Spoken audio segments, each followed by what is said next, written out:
Baik, terima kasih Fahmi. Bismillahirrahmanirrahim. Assalamualaikum warahmatullahi wabarakatuh.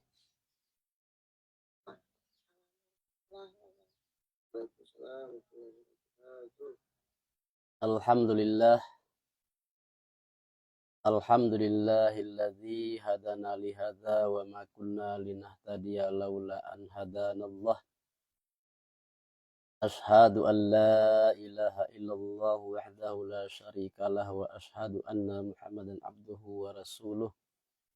Allahumma salli wa sallim ala sayyidina wa maulana Muhammadin wa ala alihi wa sahbihi ajma'in. Subhanaka la ilma lana illa ma'allamtana innaka antal alimul hakim. Baiklah para jemaah sekalian, pada pagi hari ini kita lanjutkan kajian tasawuf dalam pembahasan kita masih dalam kelompok tahalli ya, menghiasi hati dengan sifat-sifat terpuji, atau juga ini disebut juga dengan ketaatan batin. Insyaallah pada pagi hari ini kita akan membahas tentang tawakal. Tawakal ini adalah satu istilah yang sudah sering kita dengar dalam kehidupan sehari-hari ya. Tawakal itu secara bahasa berasal dari bab tafa'ul ya. Tawakkala ya tawakkalu tawakkulan. Jadi sebetulnya kalau dari segi bahasa yang betul itu adalah tawakkul ya. Masdar dari tawakkala ya tawakkalu tawakkulan. Tawakkul. Tawakkul artinya adalah percaya kepada Allah dan meyakini apa yang telah ditentukannya. Mengikut sunnah Rasulullah SAW, di samping tetap berusaha pada sesuatu yang mesti ada dalam kehidupan. Ditawakal secara istilah kita percaya kepada Allah dan meyakini apa yang telah ditentukannya. Nah, secara bahasa kita mundur kembali, tawakal ini berarti menyerahkan, mempercaya atau mewakilkan. Jadi bila kita menyerahkan urusan kita, mewakilkan urusan kita kepada orang lain disebut dengan tawakal. Jadi kalau secara bahasa, tawakal ini artinya kita menyerahkan urusan kita atau mewakilkan segala urusan kita kepada Allah Subhanahu wa taala. Kita percaya atau mempercayakan segala urusan kita kepada Allah.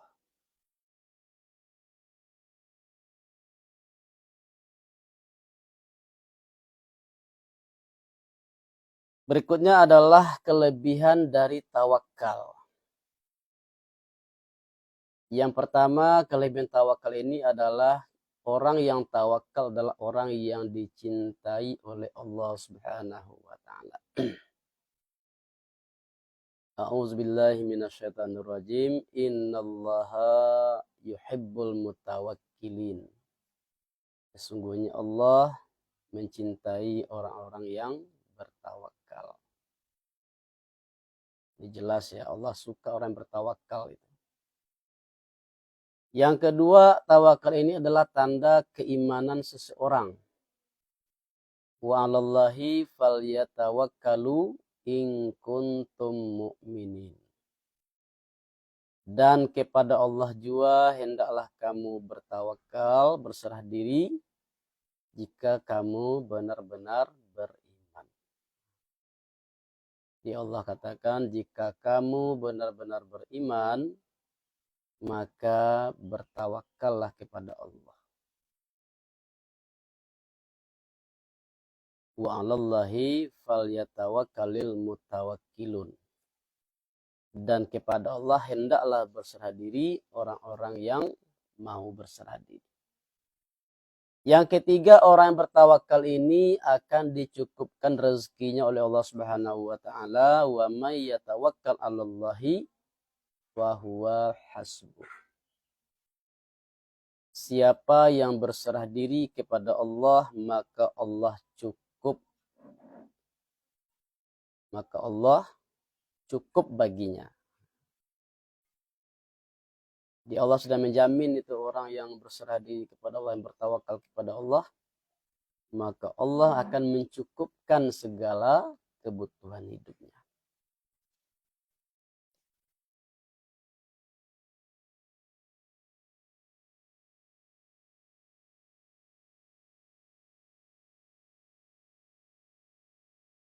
Kemudian di sampaian Al-Quran ada satu hadis Rasulullah SAW dari Sayyidina Umar.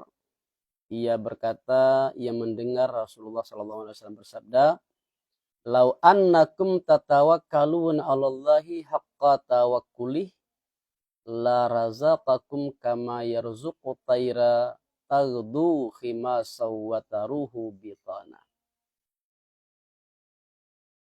Sekiranya kamu bertawakal kepada Allah dengan tawakal yang sebenar-benarnya, pasti Dia akan memberikan rezeki kepada kamu seperti mana Dia memberikan rezeki kepada seekor burung yang pergi pada waktu pagi dalam keadaan lapar dan pulang pada sore hari dalam keadaan kenyang.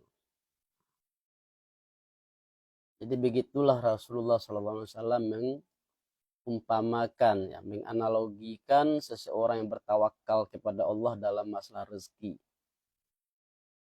Coba kita lihat burung pagi keluar dari sarangnya, dari sarangnya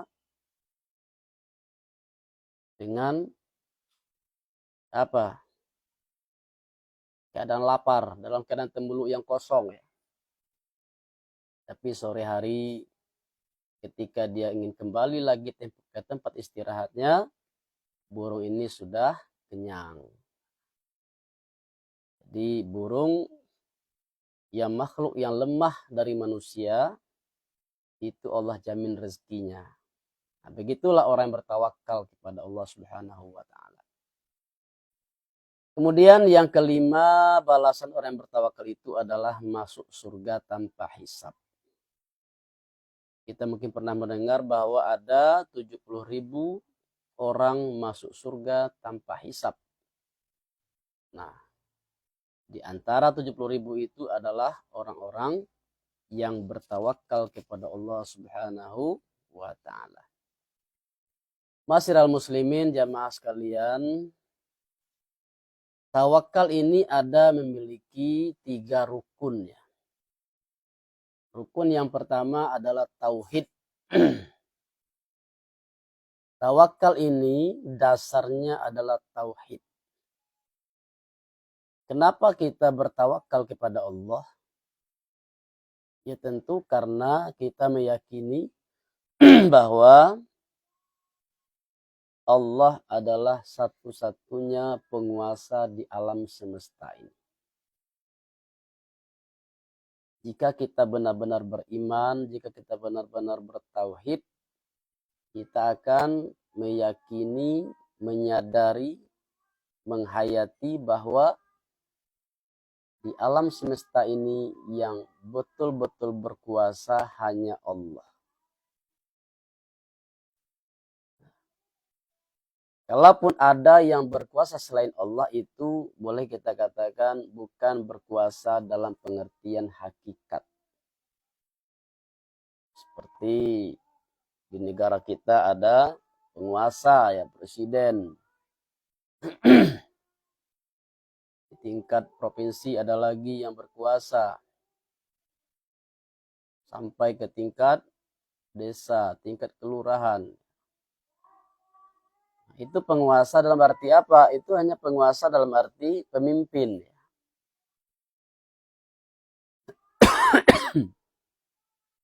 Tapi Allah Subhanahu wa taala penguasa alam semesta. Allah lah yang mengatur jalannya alam semesta ini. Allah yang menghidupkan dan mematikan.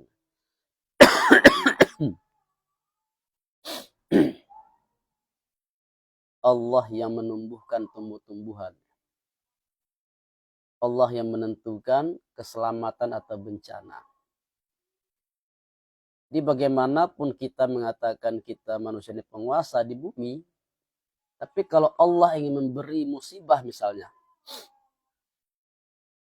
seperti yang kita alami di Indonesia akhir-akhir ini, ya musibah banjir bandang, longsor misalnya. Siapakah di antara manusia yang mampu menghambat itu? Siapakah di antara manusia yang mampu menghalangi itu? Tidak ada. Ini bukti bahwa di alam semesta ini yang betul-betul berkuasa hanyalah Allah Subhanahu wa ta'ala. Karena itu kita dengan dasar oleh tauhid itu,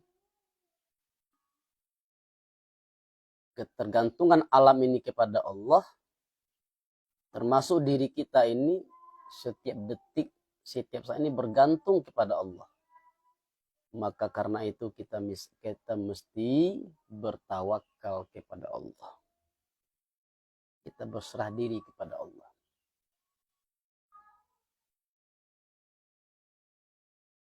Jadi dengan kata lain, tauhid ini adalah apa? Termasuk tauhid af'al ya.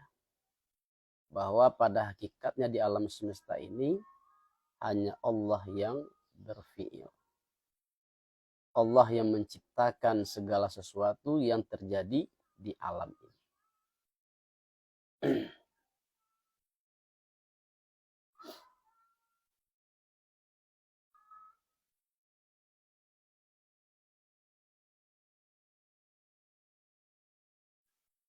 Yang kedua, rukun yang kedua adalah perilaku ya. Perilaku di sini maksudnya adalah perilaku hati. Jadi tawakal itu adalah perilaku hati.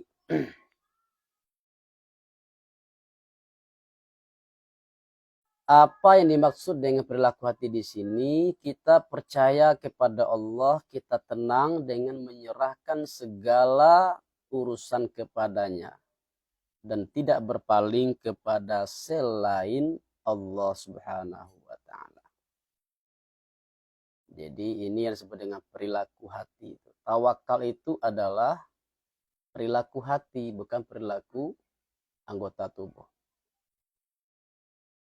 Nah, misalnya kita bukan orang yang pakar di bidang hukum ya.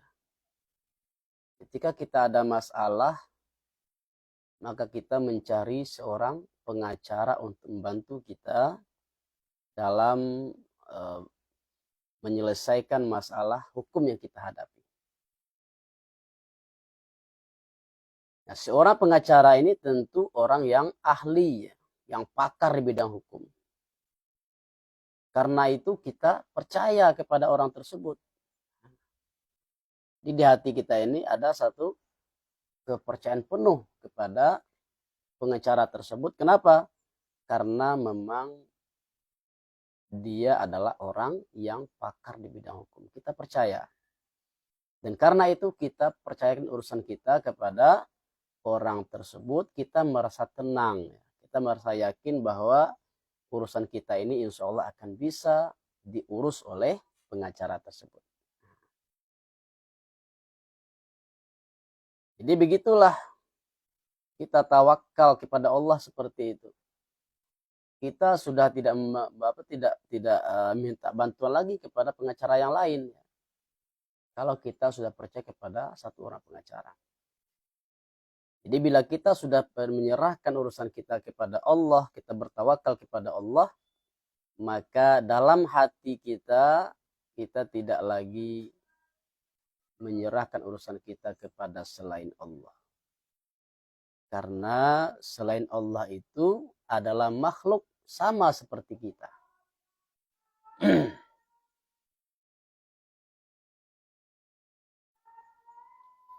Jadi dengan demikian kita meyakini Allah ini, di samping Allah itu adalah Tuhan yang maha kuasa, bersifat qadir ya. Maha kuasa, yang mana kekuasaan Allah itu tidak ada yang bisa menandinginya. Allah juga maha pengasih, maha penyayang kepada hambanya. Karena itu kita bertambah yakin kepada Allah bahwa urusan kita insya Allah akan Allah cukupi, Allah jamin ya.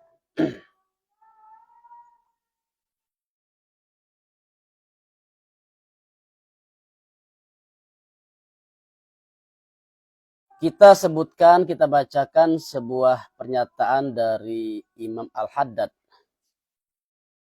Pokok tawakal ialah teguhnya hati dengan meyakini bahwa semua perkara terserah dalam kekuasaan Allah Subhanahu wa taala. Tidak ada mudarat atau manfaat, tidak ada pemberi dan penahan melainkan Allah. Tidak ada di alam semesta ini yang bisa mendatangkan manfaat atau menolakkan mudarat kecuali Allah. Kalau Allah ingin memberi, tidak ada yang akan bisa menahan atau melarangnya.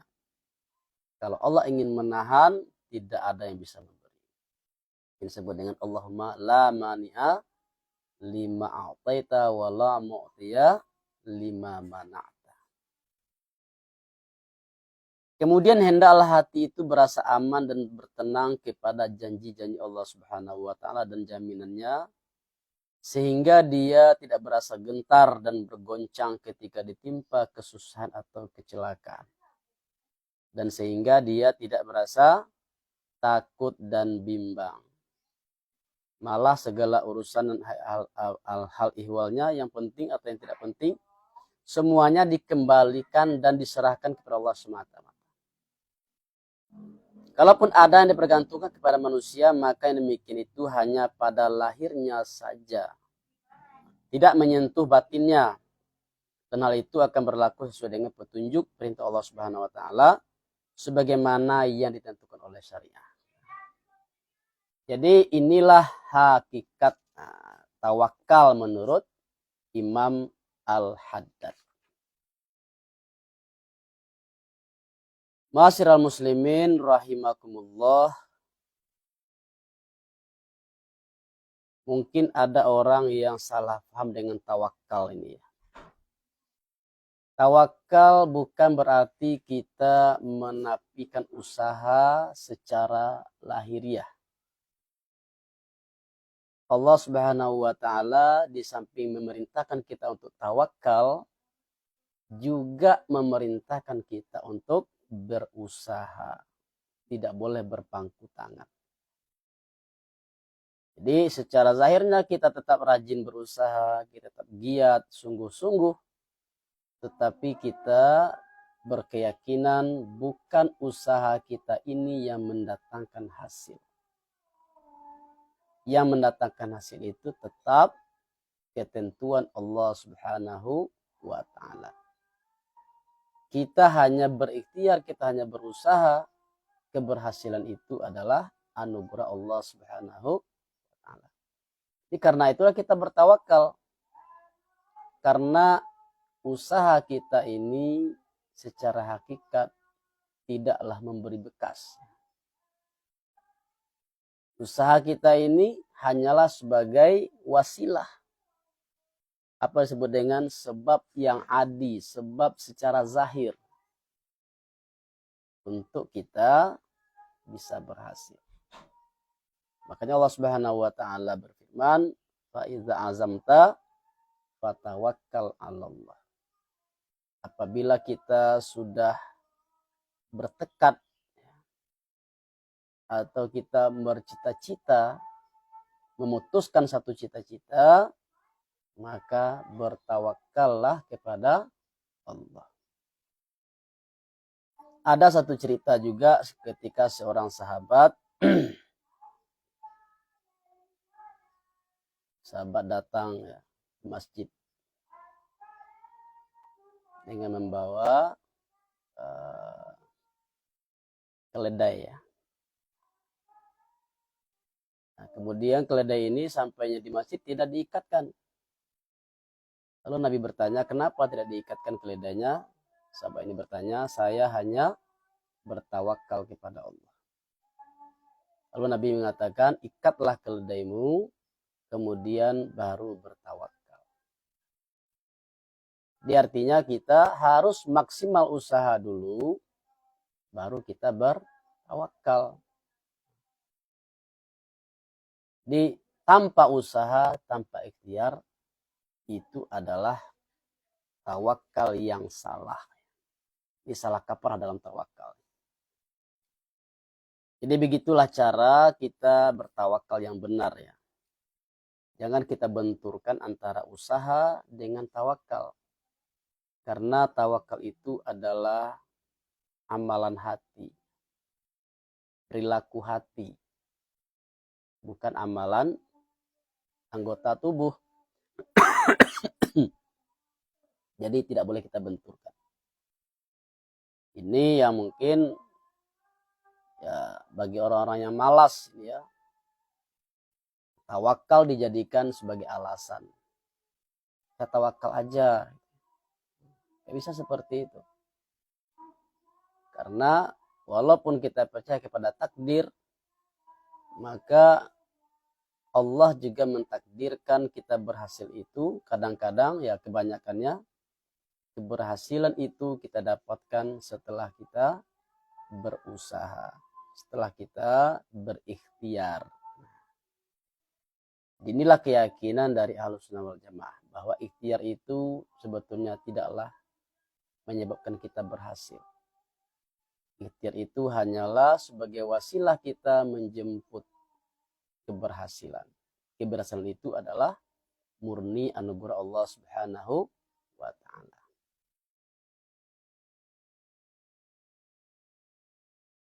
Ma'asyiral muslimin rahimakumullah. Tawakal sebetulnya adalah bentuk dari penghambaan kita kepada Allah. Pengakuan kita bahwa kita ini hamba yang dhaif, bahwa kita tidak mampu, kita tidak memiliki kudrah, kita tidak memiliki kuasa mewujudkan apa yang kita ingini.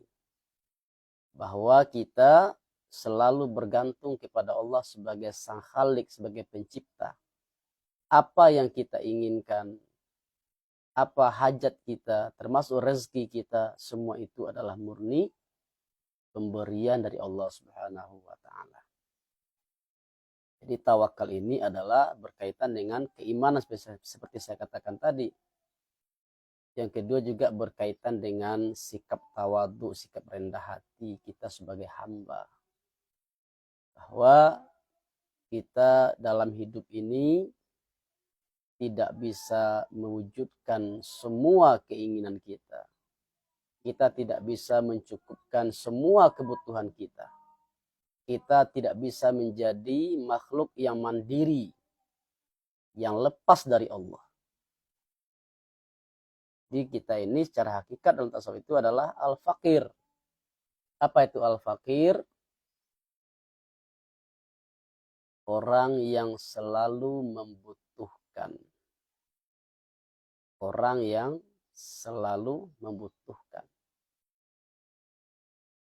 Orang yang tiada apa-apa dan karena itu selalu membutuhkan Allah Subhanahu wa ta'ala. Dan kita membutuhkan Allah itu setiap detik, setiap saat kita butuh Allah. Nah, itulah hamba Allah yang sadar itu. Itulah hamba Allah yang benar itu. Jadi kalau ada orang yang mengaku beriman tapi dia merasa tidak butuh Allah, nah ini orang yang tidak sadar. Dia tidak sadar itu. Dia hanya merasa tidak butuh Allah, tapi hakikatnya, kenyataannya orang itu butuh Allah. Setiap detik, setiap saat. Misalnya dulu yang sederhana ya, oksigen. Setiap detik, setiap saat kita butuh oksigen untuk bernafas. Nah, oksigen ini siapa yang menyediakan? Kita memakai oksigen siapa? Tentu kita memakai oksigennya Allah Subhanahu wa ta'ala. Kita bilang gak butuh Allah misalnya, tapi kenyataannya kita masih tinggal di bumi Allah. Kita masih berjalan di bumi Allah. Kemanapun kita pergi, kita masih tinggal di bumi Allah. Nah, jadi itu adalah bantahan kepada orang-orang yang tidak mengakui bahwa dia butuh Allah. Dia tidak butuh Tuhan.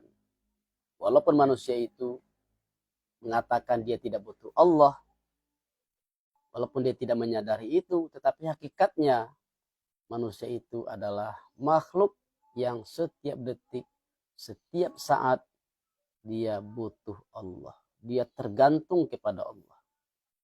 Karena itulah kita mesti bertawakal kepada Allah, walaupun di saat yang sama kita juga tidak boleh berpangku tangan.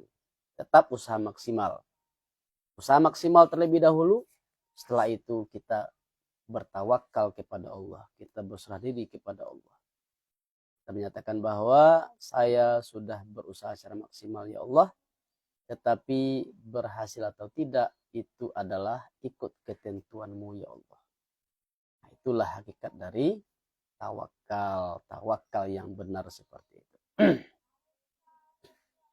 Jadi mungkin itu dulu dari saya.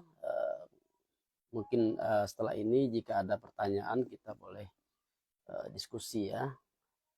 Saya kembalikan kepada Fahmi.